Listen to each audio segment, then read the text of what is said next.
नमस्कार दोस्तों, मेरा नाम कैनी गोगिया है। मैं करियर काउंसलर हूँ, वेलबींग कोच और पब्लिक स्पीकर हूँ। दोस्तों, जब भी कोई कहानीकार, कोई लेखक या लेखिका अपनी कहानी लिखती हैं, तो वहाँ से पता चलता है कि उनके मन के अंदर कितना कंपैशन है और जिस टॉपिक के बारे में वो लिखती हैं, उसके लिए वो कितनी कंसर्न्ड हैं। अभी कुछ दिन पहले मैंने एक कहानी पढ़ी, पिंजरे के उस पार। पिंजरे के उस पार ये कहानी लिखी है बहुत ही जानी मानी पोइटेस, राइटर और टीचर ने, जो कि फाउंडर हैं आगाज़े महफिल की, टोरंटो में रहती हैं, और उनका नाम है अनुपम कौरा मिठास, और मेरी बचपन की सखी हैं। बहुत ही खूबसूरत लिखती हैं और वही खूबसूरती, उनकी कला की खूबसूरती इस कहानी में भी झलकती है। तो मैं आपको सुनाती हूँ, पिंजरे के उस पार। सुरीला मिट्ठू नाम था उसका, सुरीला मिट्ठू नाम था उसका।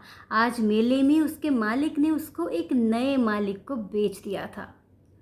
उसे आज एक नया घर मिलने वाला था, लेकिन पिंजरा वही पुराना था। यहाँ उसे लौट कर रोज़ वही कैद हो जाना था। नया घर बहुत बड़ा और खुला था। वो खुश हुआ कि वहाँ पर छोटी सी फुलवारी थी और कुछ अमरूद और अनार के पेड़ भी थे। वो खुश हुआ कि यहाँ उसे बहुत अच्छा साथ मिलेगा अपने साथी पंछियों का। नए घर में केवल उसके नए मालिक और उनकी पत्नी आनंदी थे। बच्चों की कोई चहचहाहट नहीं थी। उससे उसका थोड़ा सा मन उदास हुआ। वहाँ पुराने घर में घर चाहे छोटा था, लेकिन बच्चों की चहचहाहट से भरा था, जो हर पल उससे बातें करते रहते और उसको गाना सिखाते रहते। तो उसे गाना आ भी गया, पिया जा। इसलिए तो अब उसे सुरीला मिट्ठू कहते थे। मालिक तो सुबह ही काम पर चले जाते। नई मालकिन आनंदी बहुत ही खूबसूरत, सौम्य और शांत थी। एक उदास सी मुस्कान चेहरे पर सारा दिन लिए वो घर का कोई ना कोई काम करती रहती थी। सुबह होते ही आंगन फुहारना, पेड़ पौधों को पानी देना और उनसे बातें करना। फिर वो उसको उदासी से मुस्कुरा देखती और बोलती, मिट्ठू मियाँ कैसे हो, खुश हो, क्या खाओगे?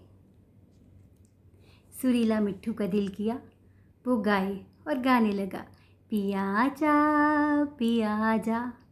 आनंदी खुश हुई, चहचहाने लगी, अरे मियाँ, आप तो बहुत सुरीला गाते हो।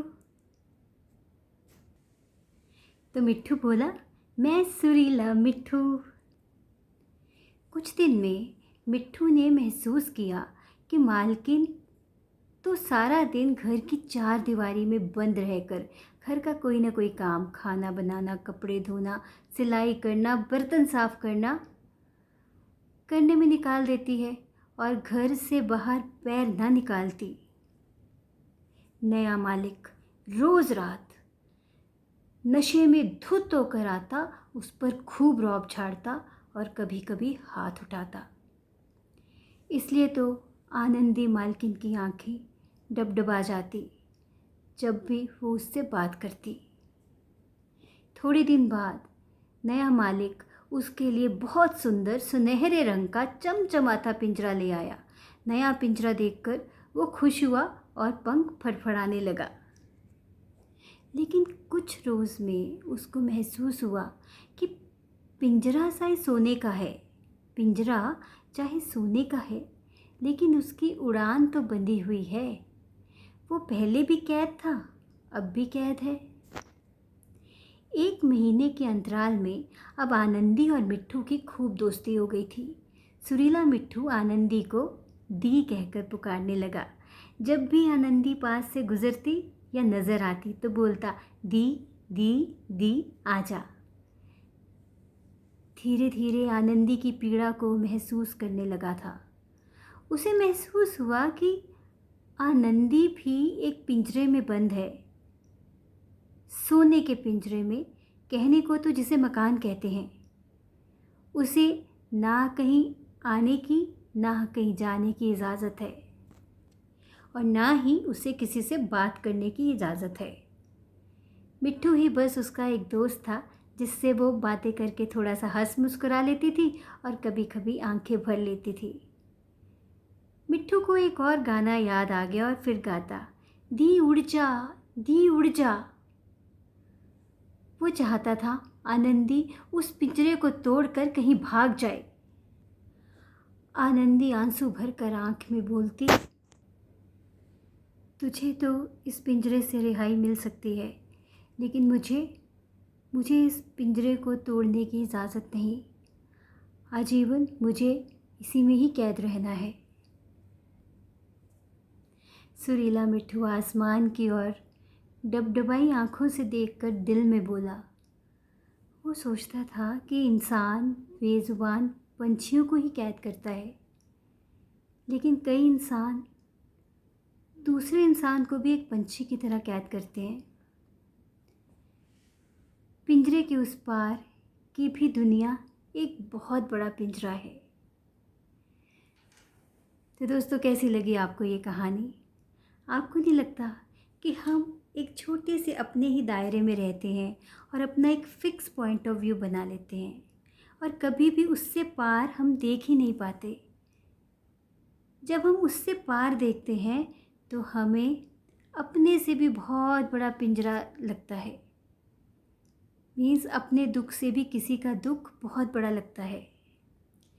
दुनिया में कितना गम है, मेरा गम कितना कम है।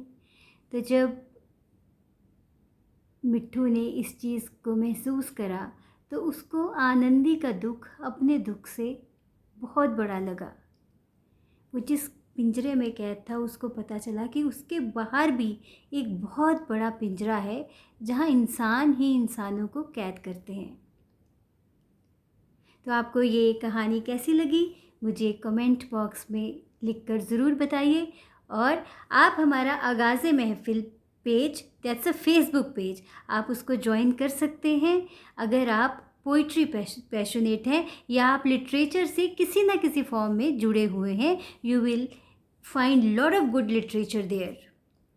तो आप मेरा चैनल सब्सक्राइब कीजिए, इसको शेयर कीजिए, सो दैट हमें अपने पॉइंट ऑफ व्यू को छोड़ के एक बड़े दायरे में भी हम सोचें, अपने दायरे से बाहर भी परे हम एक दूसरे दायरे में सोचने का एटलीस्ट एक इनिशिएटिव लें। तो ये कहानी को आप खूब शेयर कीजिए। Thank you so much. नमस्कार।